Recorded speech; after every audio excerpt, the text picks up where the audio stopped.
Politico has a very interesting story about how to get Donald Trump's attention and how to get people fired from the White House. Okay, so they explain. White House Chief of Staff Reince Priebus issued a stern warning at a recent senior staff meeting: quit trying to secretly slip stuff to President Donald Trump. Now, why? Well, they're going to give you examples. First one is, they explain, just days earlier, Katie McFarland, the Deputy National Security Advisor, had given Trump a printout of 2 Time magazine covers. One, supposedly from the 1970s, warned of a coming ice age. The other, from 2008, about surviving global warming, according to 4 White House officials familiar with the matter. Now, this is already bad enough. She's presenting it as if it's like 2 different covers recently. One's theoretically from the 1970s, the other was from 2008. And of course, predictably, Donald Trump loses it. But it actually gets worse. So Politico further reports, Trump quickly got lathered up about the media's hypocrisy. But there was a problem. The 1970s cover was fake, part of an internet hoax that circulated for years. Staff chased down the truth and intervened before Trump tweeted or talked publicly about it. So let's break that down. Number one, well, what does a clown do? He surrounds himself with other clowns. So he hired Katie McFarland because he saw her on TV, he saw her on Fox News. And she, like everyone else on Fox News, doesn't understand the difference between real news and fake news. She's like, oh, I saw something on the internets. It came across the interwebs, and so I showed it to Donald Trump. No, you schmuck, you might want, you're part of the national security apparatus, you're the Deputy National Security Advisor. You might want to ask somebody. You have a staff that hundreds, thousands of people. Ask somebody. No, so that clown gives it to Donald Trump, who's a further clown. My favorite part of that story is they have to rush in and basically tackle him before he tweets about it. Because they're like, oh no, the child has got the wrong information. He's gonna go start some sort of new controversy on Twitter. Somebody rush in to save us from that schmuck who's the president before he goes on tweeting, before checking with anything else. Okay. Now, further embarrassing details here. Aides sometimes slip him stories to press their advantage on policy. Other times they do so to gain an edge in the seemingly endless Game of Thrones inside the West Wing. Now, the one upside of the story is it turns out the president does in fact read. Some had questions about that. Okay, so that's why, and he has a bit of an open door policy. Now, normally it's very careful what you put on the president's desk. It's usually vetted, it's gone through intelligence, it's gone through all this stuff. Not in the Trump era. People slip into his office, they put an article in there, he's like, oh, what is this? Oh my God, I'm so upset, what happened? Oh, somebody hand me the tweeter, right?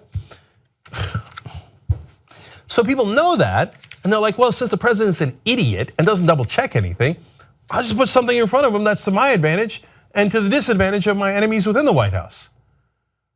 Any smart manager would see through that trick in a second, but that's not who he is. He's a pathetic little child. Okay, so they explain the consequences can be tremendous. According to a half a dozen White House officials, those aren't liberals. Every one of those White House officials is conservative, and others with direct interactions with the president. A news story tucked into Trump's hands at the right moment can torpedo an appointment or redirect the president's entire agenda. For example, here, Elliot Abrams was supposed to be number 2 at the State Department. Rex Tillerson wanted him, and somebody put an article in front of Donald Trump that Elliot Abrams in an op-ed had attacked him during the campaign. He's like, nope, Elliot Abrams, gone. So if you don't want Elliot Abrams, you want your guy in there, all you gotta do is stick something in front of him. Oh, what, Elliot didn't like me. Me no like Elliot. Somebody hand me Twitter machine. Me no like Elliot. So he single-handedly ended Elliot Abrams' chances at the State Department. Okay. So then there's this story about this conspiracy theorist online, Charles C. Johnson. He's done many absurd things. He's gotten kicked off Twitter, and he's even on rare occasion apologized for the things that he made up, which is a significant number of stuff. It doesn't matter. All you need is any article. Donald Trump reads whatever's in the prompter, right? Whatever's in front of him, he reads and doesn't question because he doesn't have the mental capacity to question it. So they explain that no matter that Johnson had been permanently banned from Twitter for harassment, or that he offered no concrete evidence, or that he had lobbed false accusations in the past and recanted them, Trump read the article and began asking staff about Walsh. Now in this case, what they're talking about is a woman named Katie Walsh, who was the deputy chief of staff and worked with Reince Priebus for a long time, who's the chief of staff. And Johnson had written an article about how she was one of the leakers inside the Trump administration. So somebody conveniently takes this article that's got no evidence at all, no facts behind it, and puts it in front of the idiot in chief. And he's like, oh, doesn't check who wrote it, what's their credibility or anything like that. Is it coming from my intelligence officials? Is it coming from a blog? Is it coming from the New York Times? Where is it coming from? It's like, Katie Walsh, me not like her. So Katie Walsh out at the White House. Now she's got to go be a lobbyist and get rich. Anyway, but she's now at a Trump-friendly think tank. That's where it's the farm they sent you when the child gets upset with you. But she's out. She's out of the White House, gone, because somebody put a nonsense article in front of Donald Trump. This is how he makes decisions. God help us all. Okay. But as a smear, one of Priebus' closest allies, Walsh was his chief of staff at the Republican National Committee, vaulted from an obscure web posting to a topic of heated conversation in the West Wing, setting off many internal investigations into who had backstabbed Walsh.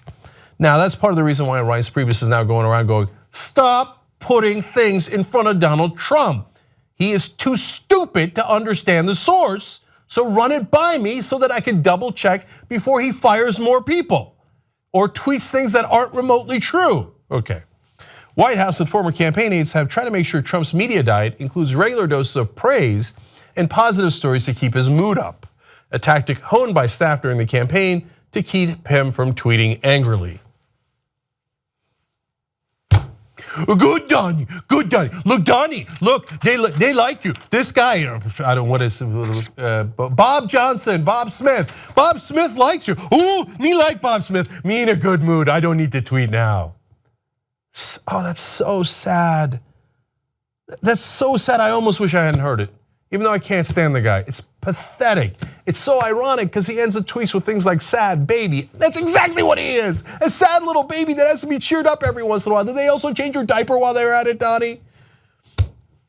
There's universal agreement among Trump advisors on this. The best way to focus the president's attention on any story is to tell him about it personally, even if it is one of the papers he's already thumbed through.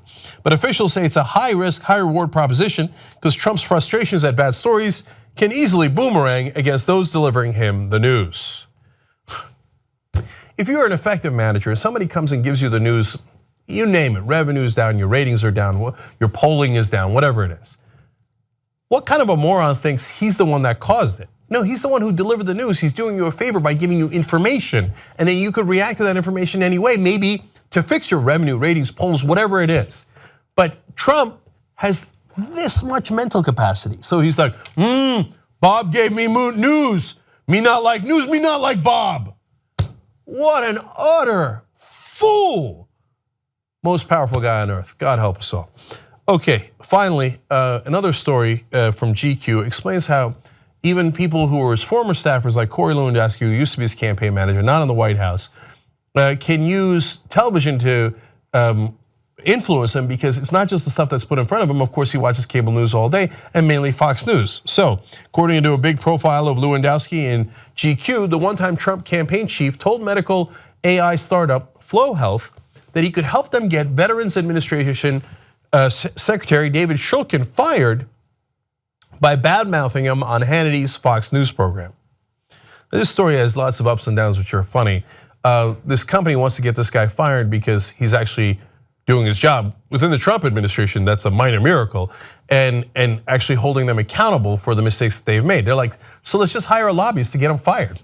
Problem solved. We don't have to fix our internal problems. No, we use crony capitalism and political lobbying to just take out the guy who's causing us a problem. So who do we go to? We go to Lewandowski. Lewandowski's like, it's easy. You just go on Hannity's program. You know he watches Hannity, and you say something bad about him, he'll be fired tomorrow because the president is an utter idiot. He'll be influenced with no problem at all. Now, as it turned out, Lewandowski is also incompetent. So he went on Hannity's program. I don't know if he decided not to do it or if he forgot to do it, but he didn't do it. So then the company fires Lewandowski's firm because they're like, well, you told us you could get the guy fired and then you didn't. This is what corruption's about, and you didn't deliver on your corruption, so they let Lewandowski's firm go. Now, Lewandowski also botched a number of other things and now is no longer with that firm. But as they explain here in GQ, Lewandowski proposed using an upcoming appearance on Hannity's Fox News program to brand Shulkin quote, bad hombre who needed to be fired after seeing him trash his VA secretary on his favorite cable news channel. Lewandowski said Trump would almost certainly call him to find out what was up. See, they know how they can manipulate him. They all know that he's stupid. And they think, look, you put something in front of him, whether it's on cable news or in the papers, and it doesn't matter what paper, it just has to be printed out and put in front of him. Then he's gonna ask you what to do, and that's when you manipulate him, because even inside the building, they all know how painfully stupid the president is. God help us all. Podcast The Young Turks anytime you want. TYTnetwork.com/join. I think it's weird. No, it's not weird. In fact, you'll think, I'm like a smart person. do it now. TYTnetwork.com/join.